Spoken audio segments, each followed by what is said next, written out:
तो एक बार की बात है कि सूरदास जी से नंददास जी को थोड़ी सी प्रतिस्पर्धा हो गई।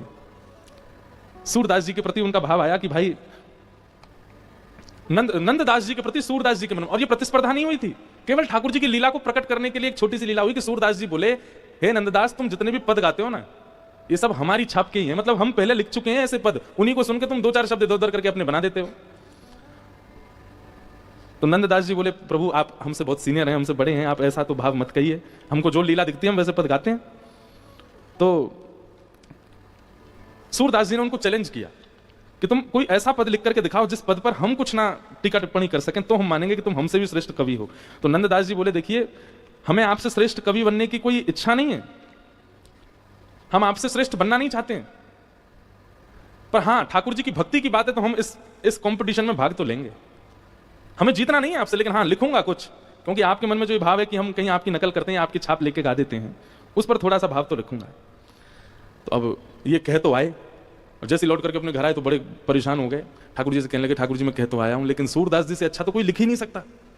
और भाई सूरदास जी ने 1.25 लाख पद लिखे। कितने पद? 1.25 लाख। कोई कहीं से भी कुछ भी गावे वो कहीं ना कहीं सूरदास जी से मिल ही जाएगा, इतने पद लिख रखे उन्होंने। मतलब ठाकुर जी के रस पक्ष का, वीर पक्ष का, कृपा पक्ष का, सब पक्षों को लिखा है, कोई पक्ष छोड़ा ही नहीं किसी के लिए। अब कोई कुछ भी लिखे उसमें छाप कहीं ना कहीं सूरदास जी के पद की कहीं ना कहीं से तो आ ही जाती है। नंददास जी बोले, ठाकुर जी मैं कह तो आया हूं उनसे, लेकिन मैं कुछ भी लिखूंगा वो कहीं ना कहीं सूरदास जी के किसी पद से तो मेल खा ही जाएगा, अब मैं क्या करूं। तो व्याकुल होकर के नंददास जी रोते रहे रात भर, अब क्या होगा, कल तो मेरी बड़ी बदनामी हो जाएगी, और ये वो सब सोचने लगे। बोले मुझे जीतना नहीं है, लेकिन कुछ ऐसा तो होता। तो रात्रि में जब रोते रोते आप सो गए तो ठाकुर जी आए आपके कक्ष में, और आपकी कलम और किताब जहां रखी रहती थी ठाकुर जी ने उठाई, दिया जलायो, बढ़िया प्रकाश किया, ठाकुर जी लेकर के ठाकुर जी स्वयं लिख रहे एक पद। वो इतना सुंदर पद है, वो पद मुझे मिल नहीं रहा है, मिलेगा मैं कल आपको सुनाऊंगा जरूर। ठाकुर जी ने अपने हाथ से पद लिखा, और वो ऐसी लीला लिख करके गए जो सूरदास जी के भी चित्त में कभी नहीं आई थी।